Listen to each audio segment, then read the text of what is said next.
Hello, this is Chef John from foodwishes.com with Bourbon Glazed carrots. That's right, in my opinion, this is the greatest special occasion carrot side dish of all time. And while that assertion may be debatable, what no one can deny is how incredibly glossy these are, and as we've gone over before, people love shiny food. So with the Easter holiday coming up, let me show you how to make this incredibly delicious and super simple side dish. So we're going to start by prepping 2 pounds of carrots. And by the way, I don't buy the bags of carrots. I always buy loose carrots so I can pick out ones that are all the same thickness. Just makes life easier when you're cutting them. And then, of course, we got to peel them. And here is a great professional prep cook tip. Peel in both directions. That's right, one of these straight peelers works both ways. So I just slowly turn the carrot while peeling in both directions. And if my mathematical calculations are correct, you will finish in half the time. So when it comes to carrots, you definitely want to go both ways. And then once they're peeled, we're going to go ahead and cut those up.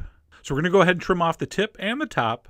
And one thing I like to do, I like to put a towel around the edge of the board because sliced carrots are famous for trying to escape the cutting board. So this way when they roll, they're going to hit the towel.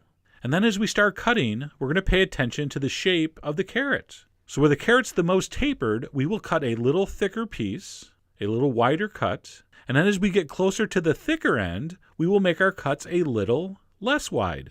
And while these pieces aren't exactly the same shape, they will cook in relatively the same amount of time. So on the tapered end of the carrot, I'll start out with thicker slices, and then as I move up towards the bigger end, I'll make the cuts a little less thick. So to summarize, where the carrot's thinner, cut them thicker, and where the carrot's thicker, cut them thinner. And of course, if you're cool, you'll line 2 or 3 up to make the cutting go a little quicker. All right, and there we go. Our carrots have been peeled and cut, and we are ready to get our glaze on. So we're going to head over to the stove where I have a large, heavy skillet on medium-high heat. We're going to melt a whole stick of butter. And whenever a recipe starts with a whole stick of butter, I will add the disclaimer that this is the kind of side dish you only eat once or twice a year. So relax. It's supposed to be over-the-top decadent. Hence the special occasion designation. So please save your cards and letters for someone that they will have an effect on. All right? So once the butter's melted and foams up, we're going to add our carrots. If you're using a similarly sized pan, you should be able to get them in one layer, or close to it. We're going to go ahead and add some salt. And then we're basically going to cook these carrots for about 5 or 6 minutes in that butter until a couple things happen. Now, similar to when we do mushrooms and other vegetables, that salt's going to draw out some water in the carrots, and they're going to look like they're simmering in their own juices, which they are. But a couple minutes later, that's going to evaporate, and they will start sauteing in that butter. And you'll see they'll start to slightly brown around the edges. There'll be a little bit of caramelization happening. And we're not cooking them all the way through here, by the way. These are going to simmer in the glaze. So we're only going to do this for about 5 or 6 minutes. Like I said, what you're looking for is that excess liquid to evaporate and for the edges to just start to caramelize a little.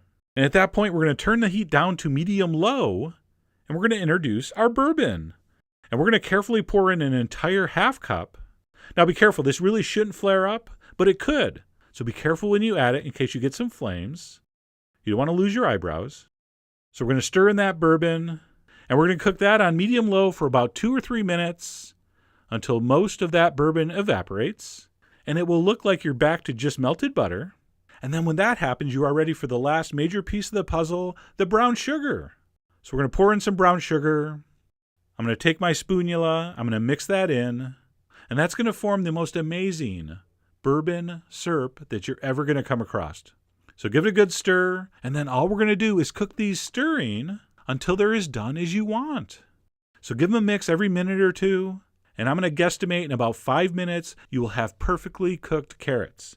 All right, we don't want them soft and mushy. There should be a little firmness in the center. Of course, you're going to test them with a fork, and at this point, mine were just about there, 95% there.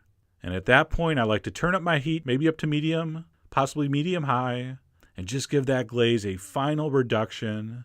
Of course, you got to play it by ear. If your glaze is getting too thick and the carrots aren't cooked yet, add a little splash of water. All right? If your carrots seem like they're almost tender and you got too much liquid, turn the heat up. You must adjust, okay? And then once you're happy with your glaze and the doneness of your carrots, I like to finish with a little bit of cayenne, a little bit of freshly ground black pepper, and that is just one incredibly gorgeous vegetable side dish. We're going to spoon those up on our serving platter. Up to you, but I'm going to garnish with a few thyme leaves. I just really think that works well here. Totally optional though, but it looks and smells nice. And that is ready to enjoy with the special occasion entree of your choice. So whether it's a Christmas or Easter ham or a Thanksgiving turkey, this is just a perfect side dish, and it really does taste as amazing as it looks. And I know what some of you are thinking, isn't that just like eating candy? Well, no, it's not. Most candies have way more nutritional value than this. But that's not the point. Like I said at the beginning, this is something you eat once or twice a year, and you do it guilt-free with no apologies, and that's just the kind of dish this is. So I really hope you give this a try. Head over to foodwishes.com for all the ingredient amounts and more info as usual. And as always, enjoy.